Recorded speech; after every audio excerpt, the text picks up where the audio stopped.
Well, a rebel group in eastern DRC has led to the loss of lives of more than 52 people. This is coming just a day after the elapse of the peace deadline that was supposed to be held between the M23 and the DRC government. In this video, I'm going to tell you about that rebel group that has led to the loss of lives of more than 52 people and many have been injured, as well as the fact that the peace deal deadline has passed. So what next for eastern DRC? Is there hope for a long-lasting solution ever to be found? Well, this is Bonafide. If you haven't subscribed, kindly subscribe and hit that notification button so that when I release something new on the Eastern DRC crisis, you get notified as soon as possible. Now, while we have been talking so much about the conflict in Eastern DRC and mentioning the M23 versus the FARDC, that is the DRC government, it is important to note that there are very many hostile rebels in Eastern DRC.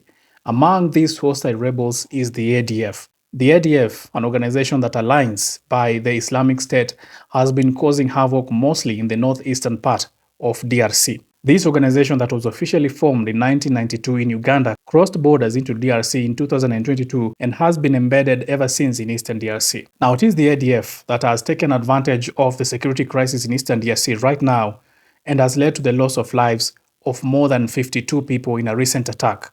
This is not the first time that we're talking about the ADF. Just 2 weeks ago, the ADF led to the loss of lives of more than 30 people at a church in Komanda, brutally. And that is not all.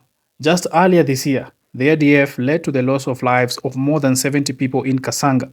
This has unfortunately been happening for quite some time in eastern DRC, and that is the reason, the sole reason as to why the Uganda Civil Defense Forces is in eastern DRC. The reason as to why the UPDF deployed in eastern DRC is to fight the ADF. Now, according to Lieutenant Elongo Kiondwa, the regional army spokesperson, the ADF rebels were taking revenge on civilians after suffering defeats by the Congolese forces.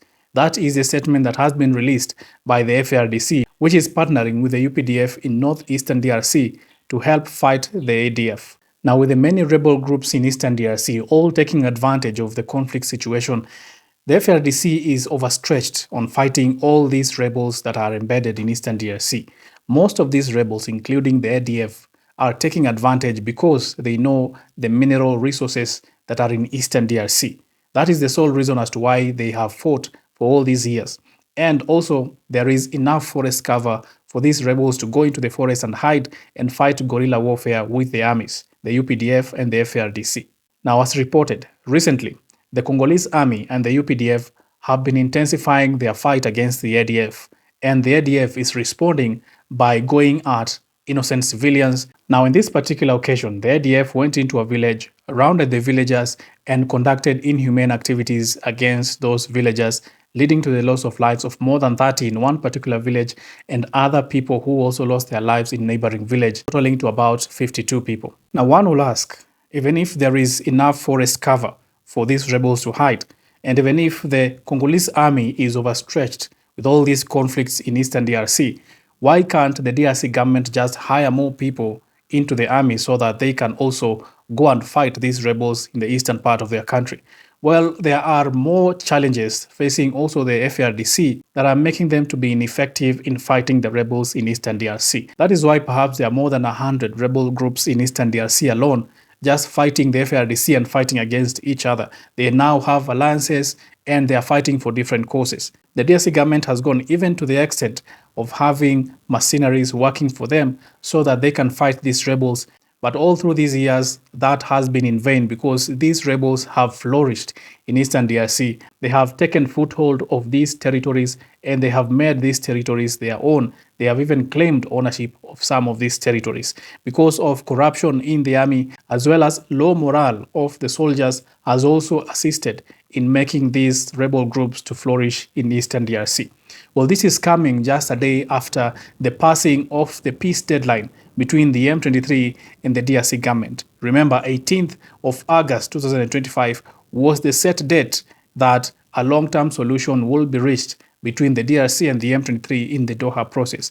Well, that passed, and we still don't have a long-term solution nor a deal between the DRC and the M23. What we know so far is that the M23 has said that it is now ready to go back on the table and discuss with the DRC, but that is not yet a reality because both of these sides have very hard stances against each other. The DRC government says that the M23 has to vacate these territories that it calls theirs, and that the FARDC has to move in for the government to take full control of the entire territory of DRC. And on the other side, the M23 says that we want all prisoners released and we want some autonomy in eastern DRC. While with these standoffs, it is proving that it is becoming harder for both of these parties to find middle ground and agree for a long-term solution in eastern DRC. Well, that said, the determination and the pressure that the United States is giving to make sure that there is a lasting peace in eastern DRC is immense, and perhaps that could be the missing link in making these parties come to a table and find a lasting solution.